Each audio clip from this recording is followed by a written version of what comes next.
There is a conversation that happens at used gun counters across America every single week that the industry does not want you to pay attention to.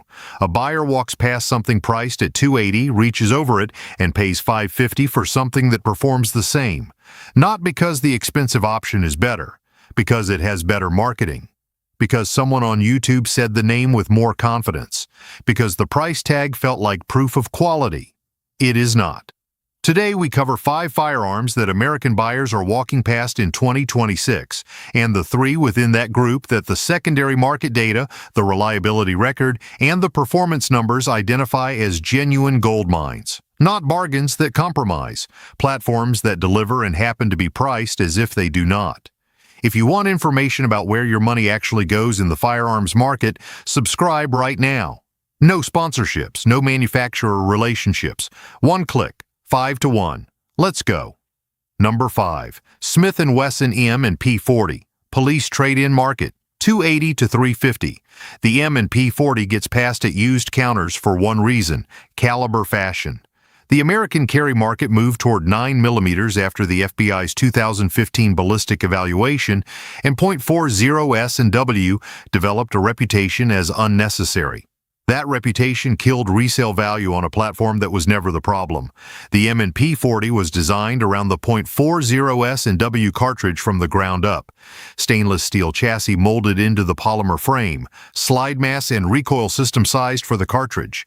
This is not a 9mm pistol that was rechambered. The mechanical relationship between the platform and the caliber is correct. Police trade-in examples in clean condition are landing between $280 and $350 in 2026, with magazines included. Full-duty pistols with documented service history. The .40 S&W is widely stocked, availability stabilized after 2024, and the price per box remains within a few dollars of 9mm at most retailers. The trigger on early M&P production gets criticized consistently. That criticism is accurate and irrelevant. Apex components are available, widely documented, and inexpensive. A stock trigger, refresh, and spring replacement on a $300 pistol still lands you under $400 for a duty-grade platform. No legitimate competitor in that price range exists in current production. The M&P 40 is cheap because the market decided .40 S&W was unfashionable. The ballistics did not change. The platform did not change. The price did. Number 4. Mossberg Maverick 88 Security. $210 to $260 new. The Maverick 88 gets dismissed because it does not look serious. No rail, no ghost ring, no tactical branding on the receiver. It looks like a working gun because it is one, and the American market in 2026 has been conditioned to equate accessory mounting surfaces with reliability. The Maverick 88 shares its bolt barrel threading and most functional components with the Mossberg 500, a platform with a longer documented military and law enforcement service history than most guns at any price. What the Maverick loses in the cost reduction is finish quality in the crossbolt safety location. What it keeps is every component that determines whether the gun functions. Dual extractors on the bolt, steel bolt locking into the barrel extension, 3-inch chamber that runs birdshot, buckshot, and slugs without modification. Mossberg 500 barrels swap directly. The parts ecosystem is not a dead end. New Maverick 88 security models are sitting at $210 to $260 in 2026. Used examples at shops that want them cleared move under $200. That is a pump shotgun with a proven action and an open parts ecosystem for less than a budget pistol. The limitation is finish and ergonomics. The mechanism is not limited. Number 3. Rossi RP 63. $330 to $400 new. Goldmine 1. This is the first of 3 Goldmines, and it requires separating the Rossi name from the baggage that accumulated before Taurus restructured the brand and the manufacturing process. The RP-63 is a CNC machined steel frame revolver chambered in .357 Magnum with full .38 special compatibility. It is not a legacy Rossi. It is not manufactured to the tolerances that generated the reputation that keeps buyers walking past it. The frames are consistent. The cylinder lockup is documented. The timing holds across production units in a way that early Rossi products did not. What that means: a 6-round steel frame revolver that runs both .38 special and full power .357 Magnum, priced between $330 and $400 new, capable of handling the pressure differential between those two loads indefinitely. 38 special for training at low cost. 357 Magnum for serious use. One platform, no ammunition compromise. Double action pull is heavy from the box, consistent with every budget revolver at this price, and resolves with round count. Single action breaks cleanly. The Rossi RP63 is priced as if the old reputation is still accurate. The current production data says otherwise. That gap between price and actual performance is the definition of a gold mine. Number 2. Ruger American. First generation, 350 to 450 used. Goldmine 2. The second Goldmine is the first generation Ruger American, and the reason it qualifies is pure market mechanics. Ruger continued developing the platform. Each new generation pushed used first-generation examples down in price. The accuracy capability of the first-generation rifle did not decrease when the next version launched. Cold hammer-forged barrel, free-floated from the factory, 3-lug bolt with 70-degree lift.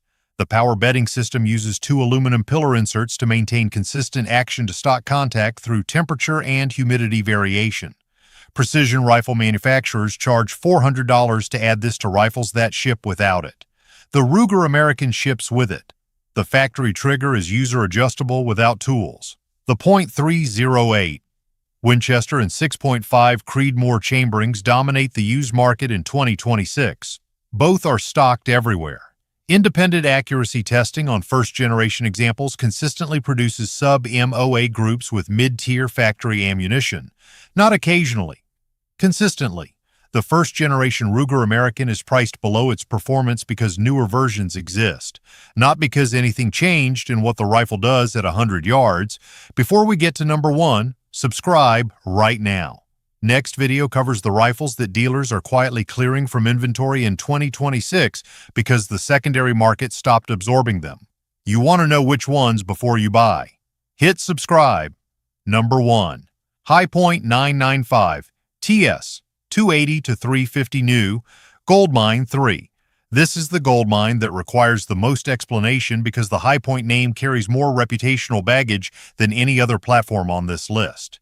The 995 TS is a straight blowback 9mm carbine with a fixed barrel. That fixed barrel is the mechanical detail that matters.